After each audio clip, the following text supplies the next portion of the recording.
Hi guys, this is Alea Jan and welcome back to my YouTube channel. So for today's video, oh my gosh, sasabihin ko sa inyo kung tinitignan ba ng mga amo yung mga CCTV sa bahay or tinitignan ba nila yung mga footage niyan. So guys, yung CCTV is nagno-notify din yan kapag may papasok sa bahay na ganyan, kung kailan nagbubukas, ganyan, kung sino yung pumasok, ganyan. So nagno-notify yan sila. Kaya ano talaga kung lumabas-pasok ka sa bahay kasi yung boyfriend ko may CCTV siya and then may ibang tao na pumunta, so nag-aano sa cellphone niya kung ilang beses may pumunta na tao sa bahay kasi trick or treat yun, so pinupuntahan yung bahay niya, so naano ng CCTV. And isa din, nakita ko yung amo ko, may sugat kasi yung bata dito, para siyang nakarma kasi ginawa niya yan sa akin habang nakatayo ako, tapos biglang sinara niya yung pinto, na anuhan to ng pinto, na ipit to yung daliri ko, pero hindi siya nasugatan, pumula lang talaga na ang tagal na wala. Tapos nung Monday nangyari yun sa kanya, ang mas malala, dalawang daliri yung nadali, tapos sobrang laki talaga. Pinto lang yun pero nahiwa talaga yung balat niya, siguro kasi maliit pa yung kamay niya, nahiwa talaga. Tapos may isa, grabe, kaya iyak na iyak yung bata. Tapos dinala niya sa doktor, pina-x-ray niya, buti ka mo okay naman yung x-ray ng bata. So balik tayo doon, tinanong ko yung nanay, sabi ko sa nanay, alam ma'am, nakita ko yung sugat niya sa kamay, may sugat pala talaga, akala ko namumula lang. Sabi niya, oo Jen, tignan mo, itong isa, matino pa to sabi niya, pero ito mas malala, sabi niya ganun. Wait lang, kunin ko yung cellphone ko, pakita ko sa'yo. Nung pinakita niya sa akin, iswipe niya yung cellphone niya, biglang na-swipe doon banda sa picture kung saan kinuha sa CCTV, nakaupo yung bata sa mesa. Tapos ginanon niya kaagad, yung ang bilis niya finlip, pero nakita ko na guys, nakita ko na. Ayun yung time na namatay na yung papa ko, and then binabasahan ko ng libro yung bata. Kitang-kita doon yung picture, as in sobrang liwanag pala ng CCTV, para ka lang kumuha ng picture na cellphone yung gamit. As in, ganun siya kaliwanag. Nakaupo yung bata.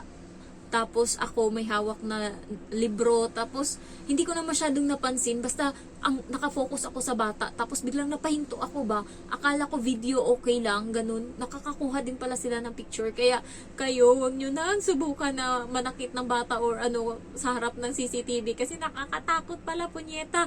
Pwede tayong mabalikan kung anong ginagawa natin. Kahit ako dati, hindi naman talaga ako takot sa CCTV, pero nung nakita ko yung footage niya, yung photo niya na nasa cellphone ng amo ko, ay malala, may screenshot, ganun, ang linaw-linaw. Ayan, so naman, wala naman siyang iaano sa akin, kasi kapag nakaupo yung bata sa mesa, binabasahan ko yan siya ng libro, tapos nagtatawanan kami, ganyan. Kahit na nung time na yun na may namatay yung papa ko, okay pa din ako makisama sa bata. Yun nga lang, may cellphone ako na hawak parate para anytime, ganyan, makaka-reply ako kaagad. Kasi ako yung inaasahan nung time na yun na mag-finance ng pera, magbigay ng pera, ganyan-ganyan, sa pang pang lakad-lakad. So, kailangan ko talagang maging on call.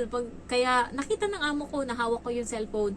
Tapos sabi niya, Jen, nabasa ko yung ni sir. Sinabi niya sa akin, okay ka lang? Tapos ayun na, kasi nakita niya ako. Tapos sabi ko, okay lang ako. Tapos hinayaan niya akong humawak ng cellphone nung time na yun.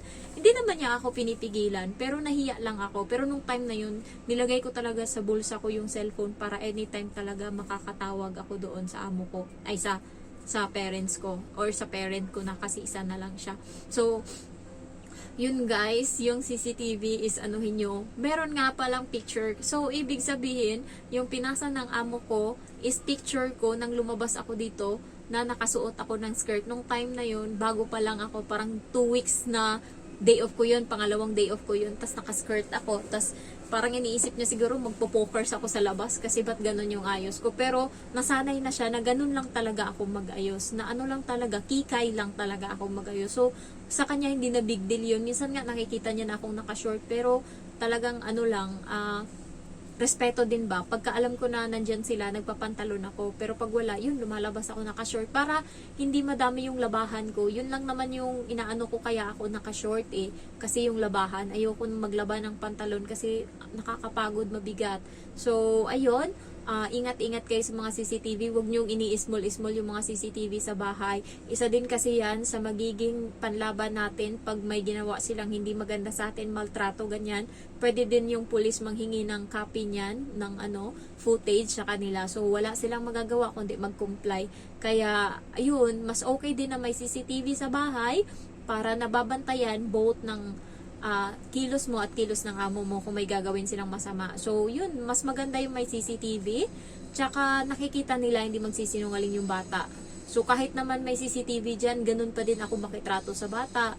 Tsaka, nagtatawanan kami, hindi ko pa naman siya talaga na talagang sinigawan na sobrang lala. Hindi.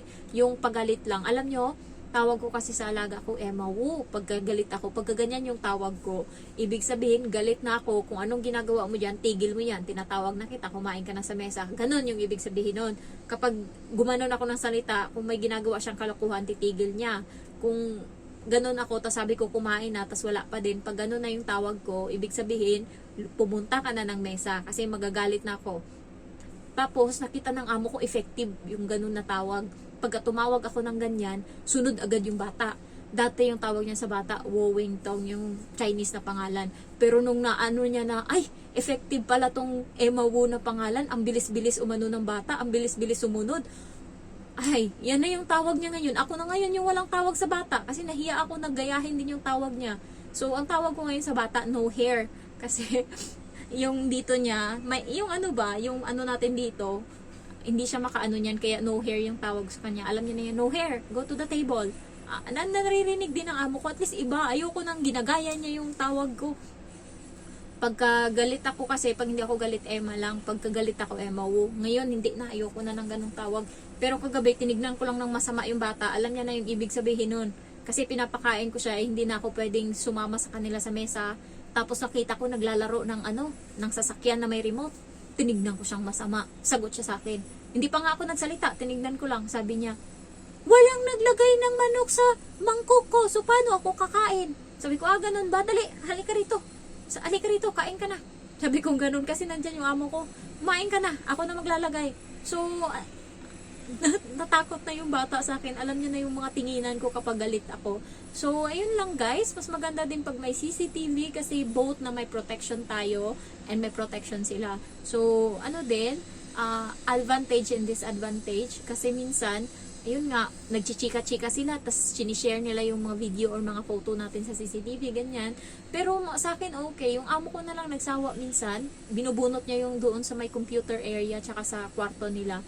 So, ngayon nga, pauwi ako pero hindi niya pinagsasaksak. Dati, nung pauwi ako, pinangsaksak niya yung mga CCTV na pinangbunot niya. Akala niya may kukunin ako. Pero alam niya naman na pag umalis ako ng bahay, nagpapacheck ako ng gamit sa kanya. Kaya kahit ultimo, wallet ko, kinakalkal ko yan yung laman sa loob. May pera, may ATM, ganyan. Pinapakita ko sa kanya para wala kang masabi mamaya. Sabi mo, may siningit ako dyan eh.